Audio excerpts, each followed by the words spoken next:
Hello friends, मेरा नाम अरुणांशु भट्टाचार्य है और आज मैं आपके साथ मेरी जो फ़िज़िक्स पढ़ने की जो स्ट्रैटेजी रही थी वो मैं शेयर करना चाहूँगा।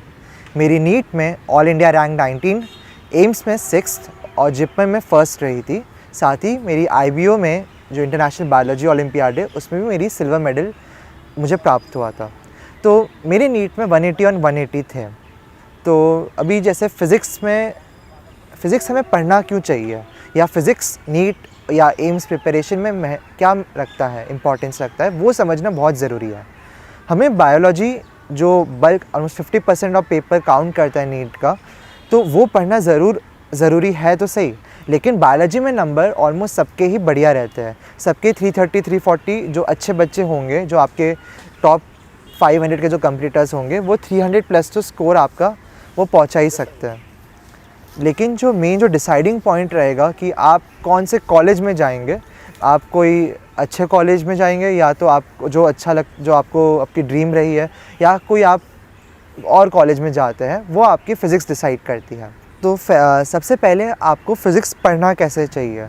तो फ़िज़िक्स पढ़ने के लिए बस कंसेप्ट्स आप बार बार पढ़ते रहे वो कोई यूज़ का नहीं है। आप जैसे स्कूल में जाते हैं या कोई कोचिंग इंस्टीट्यूट में अगर आप एनरोल्ड हो, तो आप वहीं आप मैक्सिमम कंसेप्ट्स आपको पढ़ाया जा रहा होगा, तो आपको यही कोशिश रखनी है कि आप मैक्सिमम कंसेप्ट वहीं गेन करें। और जैसे आप घर लौट रहे होंगे, तो घर लौटते वक्त उन कंसेप्ट्स का रिविज़न अपने माइंड में करें। जैसे कि एक एग्जांपल लेते हैं कि आपको आज मान लेते हैं कूलम्स लॉ पढ़ाया गया इलेक्ट्रोस्टैटिक्स में क्लास में। अभी कूलम्स लॉ में आपको जैसे फॉर्मूलाज हो गए या कुछ बेसिक जो क्वेश्चन पैटर्न्स जो रहते हैं, जो पूछे जाते हैं, वो आपको क्लास में बताए जाएंगे, भले वो स्कूल हो या तो कोचिंग इंस्टीट्यूट। अभी आप जब लौट रहे होंगे, भले बस से आ रहे हो या गाड़ी से, जैसे भी आ रहे हो, तो आपके पास लगभग 10 से 20 मिनट तो आपके पास रहता ही है। तो उस टाइम में आप बातें नहीं करने के बजाय अगर आप बस माइंड में सारे कंसेप्ट सब दोहरा लें कि क्या क्या पढ़ाया गया था, तो उससे आपको एक सुपरफिशियल जो टॉपिक का एप्लीकेशन कैसे करना है वो आपके माइंड में बन गया। अभी घर आके आपको कंसेप्ट से फिर से नहीं पढ़ना टेक्स्ट, आप डायरेक्टली क्वेश्चंस करने बैठ जाइए। जैसे कि अभी जैसे हमने कूलम्स लॉ की बात की, तो आप कोई भी किताब उठा लीजिए, जो आप पहले बेसिक से स्टार्ट कीजिए, फिर एडवांस लेवल पे जाइए, क्वेश्चन लगाते जाएँ। पहले आप अपनी एक्यूरेसी पे ध्यान दें कि आपको कंसेप्ट आप अप्लाई कर पा रहे हैं कि नहीं, और फिर आप टाइमर सेट करके अपनी जो टाइम मैनेजमेंट प्रॉपर करने की कोशिश रखें। तो ये आपको बहुत फ़ायदा देगी और आपके टाइम बचाने में भी बहुत हेल्प करेगा। फिर बात आती है बुक्स की। बुक्स एक बहुत कॉमन क्वेश्चन रहता है कि हम पढ़े क्या, क्योंकि बोर्ड्स के लिए तो हम एनसीईआरटी फॉलो करते हैं, फिर एंट्रेंस के लिए बहुत टाइप के बुक्स मार्केट में अवेलेबल है। सबसे पहले जब आप एनसीईआरटी पढ़ रहे होते हो, तो एनसीईआरटी में बहुत सारी चीज़ें वैसे भी है जो छुपी हुई होती है, ईज़िली पता नहीं चलता। एक सिंपल एक एग्ज़ाम्पल दूँ, अगर आप 11th में हो तो आप ज़रूर अभी पढ़ेंगे कुछ दिनों में, और अगर आप 12th में हो तो आप ये पढ़ चुके होंगे कि रोटेशन में हम एंगुलर मोमेंटम के बारे में पढ़ते हैं। उसका पूरा कंसेप्ट, जैसे आई ओमेगा जो फॉर्मूला आता है, उन सब के बारे में हम पढ़ते हैं। अभी एनसीईआरटी में अगर आप देखेंगे, उसका डेरिवेशन दे रखा है कि आप पहुँचते कैसे हो, कि इन जनरल एक पॉइंट ऑब्जेक्ट के लिए तो MVR फॉर्मूला होता है, फिर आई ओमेगा तक हम पहुँचे कैसे हैं, तो उसका एक पूरा डिस्क्रिप्शन दिया है। और उसी पेज में एक एक्टिविटी टाइप दे रखा है, जिसमें एक बच्चा होता है जो एक बाइसाइकिल व्हील को घुमाता है। तो कुछ आप एक बार पढ़ लीजिएगा, वो एनसीईआरटी में दे रखा है। तो अगर आप ये एक्टिविटी देखोगे तो आपको लगेगा कि पहली बार आप देखोगे तब लगेगा कि इसका रेलेवेंस क्या है, कि ये तो बस ऐसे ही दे दिया होगा, तो हम उस चीज़ को स्किप कर जाते हैं, सीधा सीधा हम एक्सरसाइज की ओर बढ़ते हैं। लेकिन उस कंसेप्ट में भी बहुत सारी चीज़ें छुपे हैं, और उसी कंसेप्ट पे जो चीज़ें छुपे हैं वो आपके फिज़िक्स एग्जाम्पलर में उस कंसेप्ट के बेसिस में क्वेश्चन फ्रेम करे गए हैं। तो इन शॉर्ट आपने क्या देखा, एनसीईआरटी बहुत से कंसेप्ट लिखती है, फिर उन कंसेप्ट में बहुत सी चीज़ें छुपी हुई होती है जिन्हें एग्जाम्पलर में इवैल्यूएट करा जाता है। तो आपकी जो कोई नया चैप्टर आप पढ़ रहे हो, तो आपकी जो पढ़ने की जो लीनिएज है, ये यही होनी चाहिए। पहले आपने तो जो कोचिंग या स्कूल में आपने जो पढ़ा, एक अंडरस्टैंडिंग कंसेप्ट बना लिया, फिर आपने क्वेश्चन सॉल्व कर लिए, फिर आपने कंसेप्ट्स को एनहांस करने के लिए आपने पहले एनसीईआरटी में जो छुपी हुई बातें उन्हें ढूंढने की कोशिश की। कोई बढ़िया चीज़ मिली तो आप फिर एग्जाम्पलर आपने वो एक्सट्रैक्ट किया, फिर आपने एग्जाम्पलर सॉल्व किया, उसमें और कोई नई चीज़ें मिलेगी, उनके सॉल्यूशंस में नई चीज़ें मिलेंगे। और ये सॉल्यूशन वाली जो बात है बहुत नेसेसरी है।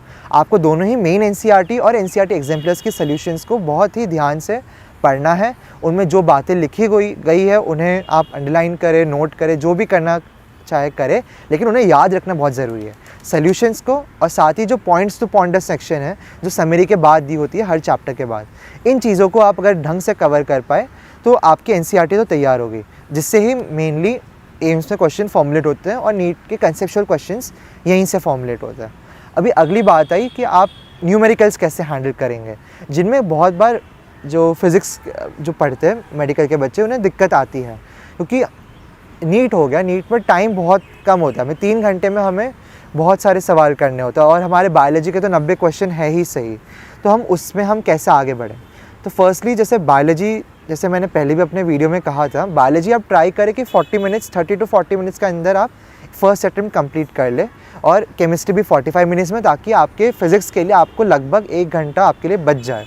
तो इस 1 घंटे में आपको पहले एक जो आसान सवाल होते हैं, क्योंकि हमारे नीट में ऐसे क्वेश्चंस काफ़ी आते हैं जो आपके डायरेक्ट फार्मूला के नॉलेज को इवैल्यूएट करते हैं, तो आप इन फार्मूलाज़ को सबसे पहली बात आपको ध्यान रखना ज़रूरी है। फिर जब एग्ज़ाम में क्वेश्चन आता है उन फार्मूलाज़ को सीधे सीधे अप्लाई कर पाना, तो ये सारे एस्पेक्ट्स हो गए।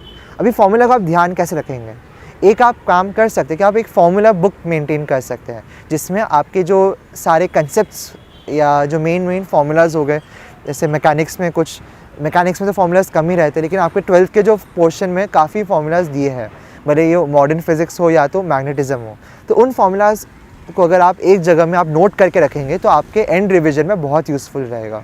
अभी ये जो आप नोटबुक अगर मेंटेन करो, आपको पेजेस नहीं भरने हैं, आपकी नोटबुक पूरे 2 साल की जो होगी वो मैक्सिमम 50 to 60 पेजेस की होनी चाहिए, जिसमें आप कंसाइज वे में पूरा कंटेंट लिख पाए, जो आप नीट या एम्स एग्ज़ाम देने से पहले आप उसे एक बार रिवाइज़ करके जाएँ।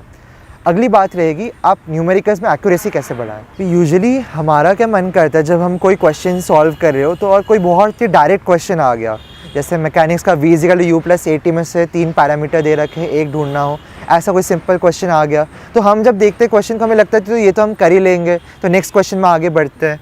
और कोई डिफ़िकल्ट क्वेश्चन हो जो थोड़ा टेस्टिंग हो, एडवांस लेवल का हो, उन्हें हम करने की कोशिश करते हैं। लेकिन ये बात ज़रूर ध्यान रखें कि नीट में क्वेश्चंस आपके आसान ही आने हैं, और साथ ही हर क्वेश्चन भले ही वो इजी हो या डिफ़िकल्ट हो, उनका वेटेज सेम होता है, सभी आपको 4 नंबर देते हैं। तो अगर आप कोई डिफ़िकल्ट क्वेश्चन, भले एग्ज़ाम का टाइम हो, कोई डिफ़िकल्ट क्वेश्चन हो, आप उसके पीछे पड़ गए और उसकी बजाय आप कोई एक ईजी क्वेश्चन छोड़ गए, तो ये आपका नुकसान है, क्योंकि आप डिफ़िकल्ट क्वेश्चन को राइट करने की आप गारंटी लेके नहीं चल सकते, लेकिन आप इजी क्वेश्चन आराम से राइट कर सकते थे, और दोनों की मार्क्स बेसिस पे वैल्यू सेम है, और कोई ऐसा है नहीं कि डिफ़िकल्ट क्वेश्चन आप ज़्यादा राइट करते हो तो आपकी रैंक अच्छी आएगी। तो ये चीज़ समझना बहुत ज़रूरी है। इसलिए आप सबसे पहले बहुत कोई आसान किताब जो आती है मार्केट में बहुत सारी चलती है, जैसे MTG के भी जो NCERT बेस्ड कुछ किताबें हैं, या कुछ और भी बहुत सारी किताब है मार्केट में जो बहुत बेसिक क्वेश्चंस होते हैं, तो उनको आप क्या करें कि जैसे 45 क्वेश्चंस होते हैं, आप टाइमर सेट करें 20 मिनट का, और फिर ट्राई करें कि 20 या 30 मिनट का 45 क्वेश्चन जल्दी से जल्दी करना है। वो क्वेश्चन मोस्टली ऐसे हो, ट्राई करें वैसे हो कि फॉर्मूला बेस्ड हो, और आपको डायरेक्टली अप्लाई करते जाना है, तो इससे आपके ईजी क्वेश्चन तो एग्ज़ाम में गलत नहीं होंगे। अभी जब हम जो डिफ़िकल्ट क्वेश्चन जो आते हैं या थोड़े कंसेप्चुअली जो थोड़े एडवांस होते हैं, वो आपके नीट के पेपर में करीबन 4 से 5 रहेंगे। इस साल भले ही कम थे, लेकिन ट्रेंड रहा है कि 4 से 5 रहते हैं, और एम्स में सब्सटेंशियली ज़्यादा रहते हैं। तो उनको हैंडल करने के लिए आपको एक अच्छा सोच रखना ज़रूरी है। जो बेसिकली तो HC वर्मा आप करेंगे, तो उससे अगर आप कंसेप्ट बिल्ड करेंगे, और उसके बाद जो न्यूमेरिकल्स जो HC वर्मा में दे रखे हैं, उनसे अगर आप कंसेप्ट एक्सट्रैक्ट करने की कोशिश करें तो आप बहुत बेनिफिट में रहेंगे। और सिमिलरली एक और बुक आती है सेम भारती भवन पब्लिकेशन की, डेब मुखर्जी करके, आप डेब मुखर्जी कर सकते हैं, क्योंकि उसमें बहुत लिमिटेड MCQs दे रखे हैं, लेकिन कंसेप्चुअली बहुत ही अच्छे क्वेश्चन है उसमें। और जैसे DC पांडे या BM शर्मा में से एक सीरीज़ आप प्रेफर कर सकते हैं। JEE एडवांस की भी आप कर सकते हैं, लेकिन आप कोई भी बुक करें जो JEE एडवांस टारगेटेड हो, आप कर सकते हैं। लेकिन एक चीज़ ध्यान रखना बहुत ज़रूरी है, क्योंकि हमारे जो मेडिकल एंट्रेंस एग्जामिनेशन है वो मैथमेटिकल फोकस नहीं है, क्योंकि आप इंजीनियरिंग एग्ज़ाम जो होते हैं जैसे JEE एडवांस, उनका टारगेट ये होता है कि उनके बच्चे मैथमेटिकल कंसेप्ट्स को भी बहुत अच्छी तरह फिज़िक्स में अप्लाई कर सकें। लेकिन मेडिकल एंट्रेंस के जो एग्जामिनर्स होते हैं, उनकी स्ट्रैटेजी ये नहीं रहती एग्ज़ाम पेपर डिज़ाइन करते वक्त, वो आपके कंसेप्ट्स चेक करना चाहते हैं। इसलिए कोई भी क्वेश्चन आप करें, भले ही आप एच सी वर्मा की करें या कोई दूसरे एडवांस की आप करें, या आप प्रीवियस या पेपर्स जेई एडवांस या जेई मेंस की करें, तो आप कंसेप्ट एक्सट्रैक्ट करने की कोशिश करें कि वो क्वेश्चन किस कंसेप्ट पे डिज़ाइंड है और उससे कुछ सिंपलर कुछ बन सकता है क्या, कि डायरेक्ट कोई कंसेप्ट पे क्वेश्चन बन सकता है क्या। तो ये चीज़ आप फाइंड करने की कोशिश करें, तो इससे आपका काम बहुत हद तक सिंप्लीफाइड हो जाएगा कि आप कोई बड़े क्वेश्चन के पीछे पढ़ेंगे। क्योंकि हमें बहुत, जैसे इंटीग्रेशन डिफरेंशिएशन के भी हम जो पढ़ते हैं बेसिक लेवल पढ़ते हैं हम फिज़िक्स में, अगर कोई मैथ सब्जेक्ट रखता है तो ही वो उन एडवांस पैरामीटर्स को अप्लाई कर पाएगा। और ऐसे बहुत सारे क्वेश्चंस फिज़िक्स में बनते भी एडवांस में जो उन पैरामीटर्स को टेस्ट करते हैं। तो हमें उन सब से हमें बचना है, हमें कंसेप्ट पे ध्यान रखना है। अभी मैं एक टॉपिक वाइज एक डिस्कस करना चाहूँगा। सबसे पहले आता हूँ मैकेनिक्स पर। अभी यूजुअली क्या होता है, जब आप 10th से 11th में आते हैं तो एक क्वांटम जंप सा रहता है, क्योंकि 10th तक का जो सिलेबस है वो काफ़ी सिंपल रहता है और आप ब्रॉड वे में आप बहुत सारे सब्जेक्ट्स करते हैं, आप सोशल स्टडीज़ भी करते हैं, इंग्लिश पे भी काफ़ी ध्यान रहता है। लेकिन जब आप 11th में आते हैं आपको फिज़िक्स, केमिस्ट्री, बायोलॉजी एक अच्छे लेवल में पढ़ना पड़ता है। खासकर फिज़िक्स में एक बहुत बड़ा जंप आता है। तो 11th की जो हमारी फ़िज़िक्स रहती है बहुत हद तक बच्चों की छूट जाती है। अभी जैसे मैकेनिक्स जो होते हैं, मैकेनिक्स सबसे पहले पढ़ाया जाता है, तो बहुतों की जब इंटरेस्ट नहीं बनती तो उनका छूट जाता है और बाद में तकलीफ आती है। क्योंकि मैकेनिक्स बेसिकली कंसेप्ट बेस्ड है, आपके फॉर्मूलाज उसमें हेल्प नहीं करेंगे। आपने कंसेप्ट अच्छे बना रखे तो आपके क्वेश्चन बनेंगे। तो जो 11th में भी है अभी, तो उनसे तो मेरी यही सलाह रहेगी कि आप मैकेनिक्स पे आप टाइम दें अच्छी तरह। 11th में आप उससे कंसेप्ट समझने के लिए आप जो भी बुक आपको अच्छी लगे आप प्रेफर करें, उसमें आप जितना एडवांस लेवल तक आप जा सके आप कोशिश करें आप जाएं, कि आपके कंसेप्ट बढ़िया तरीके से बने और उनके क्वेश्चन आपके गलत ना हो। एक तो मैकेनिक्स आपको पढ़ने से आपको मैकेनिक्स में तो फ़ायदा होएगा ही, प्लस आपको फिज़िक्स में ओवरऑल एक माइंड खोलने में हेल्प करेगा, क्योंकि उसके कंसेप्ट हर दूसरे कंसेप्ट में अप्लाइड होता है, क्योंकि ये हमारे आसपास दिखता रहता है। इसलिए मैकेनिक्स आप ध्यान से करें। और आप अगर 12th में भी हो तो आप 12th की जो पढ़ाई है उससे तो आप जारी रखें, लेकिन जैसे अगर रात को अगर आप 1 घंटा अगर मैकेनिक्स में दे पाए या इन जनरल 11th के पोर्शन में दे पाए तो आप दें। और एक और बात, एक और सलाह ये रहेगी कि अभी जैसे जो अभी 12th में करेंटली है, अभी बहुत बच्चों के माइंड में ये डाउट रहता है कि अभी 12th में है तो हम 11th की प्रिपरेशन हम कैसे करें, क्योंकि 11th का भी पोर्शन आना है और आपको तो 12th के बोर्ड का भी प्रिपरेशन करना है, तो 11th वाला बहुत बार छूट जाता है। तो आप क्या करें कि जैसे मैग्नेटिज़म हो गया, अभी मैग्नेटिज़म में बस जैसे फिक्स फार्मूला वाले क्वेश्चन ना करें। बहुत सारे क्वेश्चन वैसे भी होते हैं जो आपके मैकेनिक्स या एसएचएम वेव के या थर्मोडायनेमिक्स के कंसेप्ट्स को मिला के, आपके 12th के कंसेप्ट के साथ मिला के आपको क्वेश्चंस बनाए जाते हैं मार्केट में।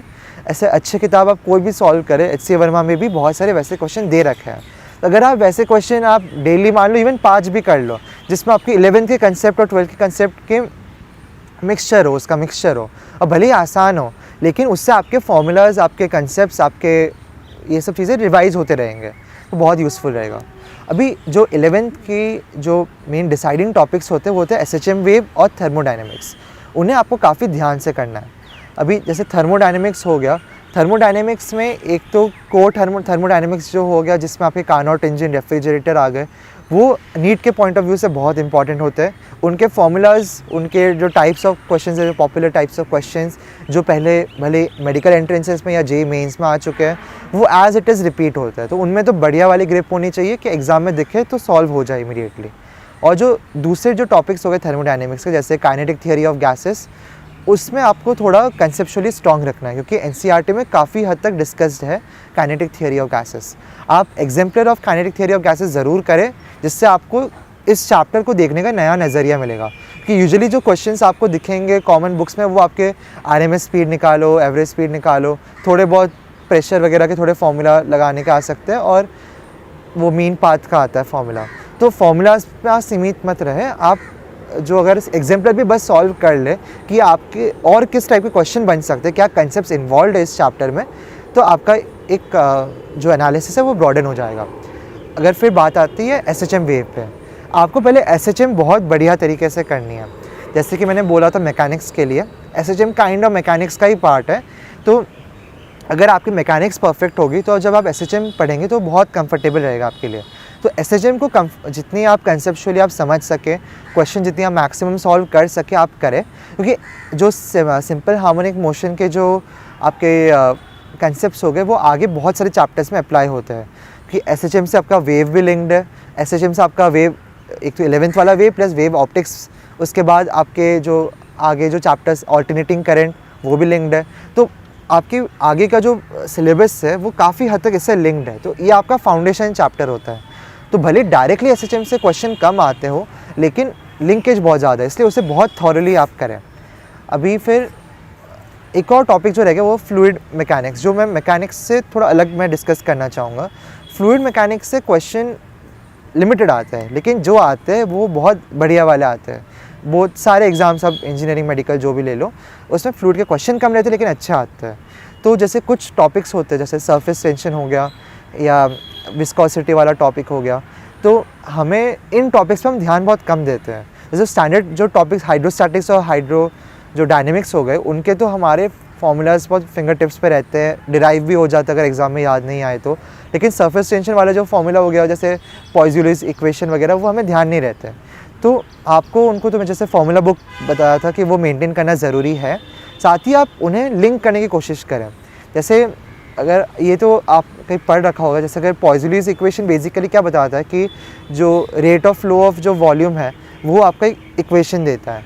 तो अगर आप थोड़ा सा एनालाइज़ करें, हम ओम्स लॉ हम 12th में पढ़ते हैं, वो V = IR बताता है।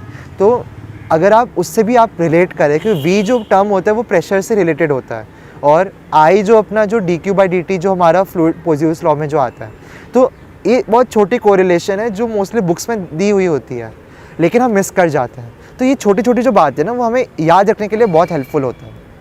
अभी 12th पे आते हैं।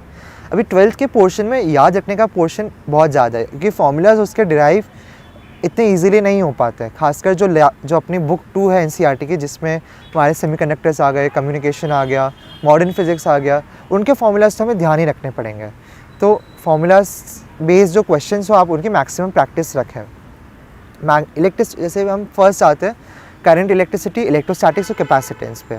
अभी इन 3 जो टॉपिक्स हैं, करंट इलेक्ट्रिसिटी की वेटेज सबसे ज़्यादा रहती है और थोड़ा आसान भी रहता है। तो आप क्या करें कि उसकी क्वेश्चन प्रैक्टिस रखें, लेकिन एक लिमिट तक, कि करने में मज़ा आए तो उसमें घुस ना जाए, तो ये ध्यान रखना है। फिर इलेक्ट्रोस्टैटिक्स में से डाइपोल मोमेंट वाला टॉपिक इंपॉर्टेंट है, साथ ही जैसे पोटेंशियल वगैरह फील्ड, उनके तो जनरल क्वेश्चंस आते ही है। तो जो इलेक्ट्रोस्टैटिक्स मोस्टली स्कूल्स में भी स्टार्टिंग में पढ़ाया जाता है, तो उस वक्त आप पूरी अच्छी तरह ध्यान दें, क्योंकि बोर्ड के लिए भी इलेक्ट्रोस्टैटिक्स के डेरिवेशंस इंपॉर्टेंट है, साथ ही एंट्रेंस में थोड़ा बहुत आता है। अभी कैपेसिटेंस हो गया, फिर इंडक्टेंस और ऑल्टरनेटिंग करंट। इनमें आपको इन जनरल तो आप बहुत हम नेगलेक्ट ना करें, आप इन्हें ध्यान से पढ़ें। साथ ही एम्स पॉइंट ऑफ व्यू अगर देखें तो उसमें जहाँ जहाँ एक्सपोनेंशियल फंक्शंस आ रहे हैं उन्हें आप गौर से आप पढ़ें, क्योंकि उन एक्सपोनेंशियल फंक्शंस का जो पैटर्न रहता है वो एक मैथमेटिकल पॉइंट ऑफ व्यू से बहुत एक जनरल पैटर्न है। जैसे अगर आप इंडक्टेंस में आप पढ़ते हैं कि एक कुछ, या कैपेसिटेंस में पढ़ते हैं, जैसे एक नॉर्मल फॉर्म रहता है 1 - e⁻⁻RT/L या e⁻⁻RT/L। ये 2 फॉर्म्स हमारे क्वेश्चंस में हमारे चलते हैं। भले बच्चे मोस्टली याद रख लेते हैं, लेकिन इन एक्सपोनेंशियल फंक्शंस का मतलब क्या है वो समझना ज़रूरी है। क्योंकि एम्स में यूजुअली क्या करा जाता है कि जैसे उन्हें मैकेनिक्स में क्वेश्चन बनाना है या एयर ड्रैग उन्हें इंक्लूड करना है, तो वो ये एक्सपोनेंशियल फंक्शन को, जो कि इन टॉपिक्स में यूजुअली इंट्रोड्यूस किया जाता है अपने चैप्टर प्रिपरेशन में, उन्हें वो मैकेनिक्स में पूछ लेंगे। अभी जब मैकेनिक्स में आता है, फिर बच्चे फिर एग्ज़ाम में सोचते हैं कि ये क्वेश्चन आया कहाँ से। लेकिन अगर आप टॉपिक्स को लिंक कर पाते हैं तो आपको फिर पता चलता है कि ये क्वेश्चन तो बहुत आसान था, अगर मैं इस अपने कैपेसिटेंस इंडक्टेंस वाले कंसेप्ट से सॉल्व करूँ। तो ये चीज़ बहुत ज़रूरी होती है। तो आप क्या करें कि जब आप कोई क्वेश्चन, आप जैसे अगर आप यूजुअली क्या होता है, हम रोटेशन वाली चैप्टर कर रहे हैं, रोटेशन कर रहे हैं, तो हम बस रोटेशन पॉइंट ऑफ व्यू से सोचेंगे, या तो हम अगर मैग्नेटिज्म कर रहे हो तो बस मैग्नेटिज्म के फॉर्मूलाज के बेसिस में सोचेंगे। तो ये ना करें, अपने कंसेप्ट्स को हर जगह दूसरी जगह अप्लाई करें, तो इससे आपका काम बहुत आसान हो जाएगा और फार्मूलाज या कंसेप्ट्स को ध्यान रखने में भी आसानी होगी। अभी जो फाइनल जो टॉपिक्स होते हैं, जैसे मॉडर्न फिज़िक्स और सेमीकंडक्टर्स, उन्हें आपको याद रखना तो बहुत ज़रूरी है ही। और जैसे मॉडर्न फिज़िक्स हो गया, उसमें थोड़ी बहुत थियोरेटिकल चीज़ें भी बहुत ज़्यादा है। थियोरेटिकल चीज़ें मतलब जैसे कुछ साइंटिस्ट के नाम हो जाते हैं, दो वो बहुत रेयर चांस है उन्हें उनके पूछे जाने की, पर वो जैसे जिपमर जैसे एग्ज़ाम्स में पूछे जाते हैं, तो उन्हें आपको जिपमर से पहले ध्यान रखना है, लेकिन दूसरे नीट एम्स के लिए ज़रूरत नहीं है। लेकिन बेसिकली आपको जो पूरी जो स्टोरी है, जैसे जिससे आपकी मॉडर्न फिज़िक्स डेवलप हुई है, वो समझना बहुत ज़रूरी है। तो वो आप एक स्टोरी के फॉर्म में पढ़ें, फिर जैसे क्वेश्चंस भी जो दे रखे हैं एनसीईआरटी के एंड में या एग्जाम्पलर में, वो भी आप करें। भले ही बहुत बार ऐसा होता है कि मॉडर्न फिज़िक्स की हमें क्वेश्चन समझ में नहीं आते, क्योंकि हम क्वांटम फिज़िक्स या रिलेटिविटी हम नहीं पढ़ते हैं और उनके कंसेप्ट अप्लाई होके उन क्वेश्चंस की हम ज़्यादा अच्छी समझ रख पाते हैं, पर वो हम तो उससे डिप्राइव्ड है। तो हमें मैक्सिमम कोशिश करनी चाहिए कि हम उन कंसेप्ट को समझ पाए। एटलीस्ट जिस हद तक एनसीईआरटी जा रही है उतना तो हम अपना लेवल रखें ही सही मॉडर्न फिज़िक्स में। तो यही सलाह रहेगी। प्लस सेमीकंडक्टर्स की बात करें, सेमीकंडक्टर्स और कम्युनिकेशन, इन्हें आप ध्यान से पढ़ें। कम्युनिकेशन दो नीट में तो नहीं आता, लेकिन एम्स में अच्छे मात्रा में क्वेश्चंस आते हैं। तो उसके जो फॉर्मूलाज हो गए वो आप बोर्ड के प्रिपरेशन के वक्त आप करते ही है, लेकिन एम्स के पहले भी आप अच्छी तरह देख लें और उनका जो थॉट प्रोसेस है उसके बिहाइंड वो आप देखें। और एक और आप चीज़ करें कि कम्युनिकेशन से और सेमीकंडक्टर से काफ़ी एम्स में क्वेश्चन आते हैं जो यूजुअली अपने बुक्स में अवेलेबल नहीं होते हैं, बाहर से क्वेश्चन होते हैं। ऐसे एक बार कम्युनिकेशन में एक थेवेनिन थ्योरम से क्वेश्चन आया था, जो थेवेनिन थ्योरम यूजुअली इंजीनियरिंग में इंट्रोड्यूस होता है, लेकिन पूछ लिया गया था। तो कुछ क्वेश्चन होते हैं आप उन्हें तो आप छू नहीं सकते, तो एम्स में उन क्वेश्चन को आपको छोड़ना ही है। पर कुछ क्वेश्चन होते हैं जिनको आप हैंडल कर सकते हैं। अभी अगर आप प्रीवियस ईयर ट्रेंड देखें एम्स के, आप प्रीवियस से पेपर्स ले, खासकर कम्युनिकेशन चैप्टर के, तो जो टॉपिक्स आप देख रहे हैं कि रिपीट हो रहे हैं, जो अपने एनसीईआरटी में नहीं दे रखे हैं लेकिन क्वेश्चन पूछे जा रहे हैं, उन टॉपिक्स को तो एटलीस्ट आप प्रिपेयर करके जाए एग्ज़ाम के वक्त, तो आपको बहुत फ़ायदा मिलेगा। तो एक लास्ट चीज़ जो रहेगी, जो ऑप्टिक्स हो गया, ऑप्टिक्स, रे ऑप्टिक्स तो फॉर्मूला बेस्ड है, प्रैक्टिस बढ़िया तरीके से करें। वेव ऑप्टिक्स में क्या होता है, जैसे मुझे वेव ऑप्टिक्स में प्रॉब्लम क्या आई थी कि क्वेश्चन बन जाते थे लेकिन उसका कंसेप्ट क्या है, हो क्या रहा है, वो समझ में बहुत बार नहीं आता था। तो सेम जैसे मैंने पहले भी कहा है कि अगर कभी दिक्कत आ रही हो तो कोई टॉपिक समझने में, पहले तो ट्राई करें कि उस टॉपिक को के लिए आप थोड़ा टाइम निकालें, थोड़ा एडवांस लेवल तक लेके जाए। भले ज़रूरत नहीं हो, एग्ज़ाम में नहीं पूछा जाता हो, लेकिन एक सेल्फ सेटिस्फैक्शन के लिए कि आपको ये टॉपिक समझ में आ गया। उसके बाद उसकी बढ़िया तरीके से क्वेश्चंस करें और फिर जैसे अगर आप कोई मॉक टेस्ट देते हो या प्रीवियस से पेपर सॉल्व करते हो, उन क्वेश्चंस की आप थ्रू जाओगे, आपको कॉन्फिडेंस बिल्ड होगा आपके अगर सही हो रहे हो तो धीरे धीरे आपके जैसे जो वीकनेसेस जो आपको फील हो रहा है कि वो आपके वीकनेसेस हैं, वो आपके स्ट्रेंथ्स में कन्वर्ट होते जाएंगे। तो ये ज़रूरी है करने के लिए। तो ये जैसे मेरा एक टॉपिक वाइज जो मैंने डिस्कस किया, आप इन ऐसे ही अगर आप पढ़ें और जहाँ जहाँ मैंने स्ट्रेस दिया था, जैसे अपने एनसीईआरटी और एनसीईआरटी एग्जाम्पलर्स को, और अपने जैसे थोड़े प्रीवियस ईयर पेपर्स भी अगर आप कर लें, एआईपीएमटी और एम्स की और नीट के पेपर्स आप अगर अच्छी तरह प्रैक्टिस कर लें और बेसिकली अपना टाइम मैनेजमेंट और एक्यूरेसी बढ़िया रखें, तो आपको नीट में तो कोई टेंशन है नहीं। जो मैंने एडवांस लेवल की जो चीज़ें कही थी कि जो थोड़े फिज़िक्स जो आगे थोड़ा एडवांस कंसेप्ट्स है, उन्हें आप नीट के लिए भले ही छोड़ दें, लेकिन एम्स के लिए ज़रूर करें, क्योंकि एम्स दिल्ली तक पहुंचने के लिए इन्हें आपको सही करना, अप्लाई कर पाना बहुत ज़रूरी है। इसी के साथ मैं आप सभी को थैंक यू बोलना चाहूँगा और दिल्ली नॉलेज ट्रैक को भी मैं बहुत थैंक यू बोलना चाहूँगा, क्योंकि उन्होंने मुझे अपॉर्चुनिटी दिया कि आप सबसे मैं ये शेयर कर पाऊँ। और and keep watching DKT। Thank you.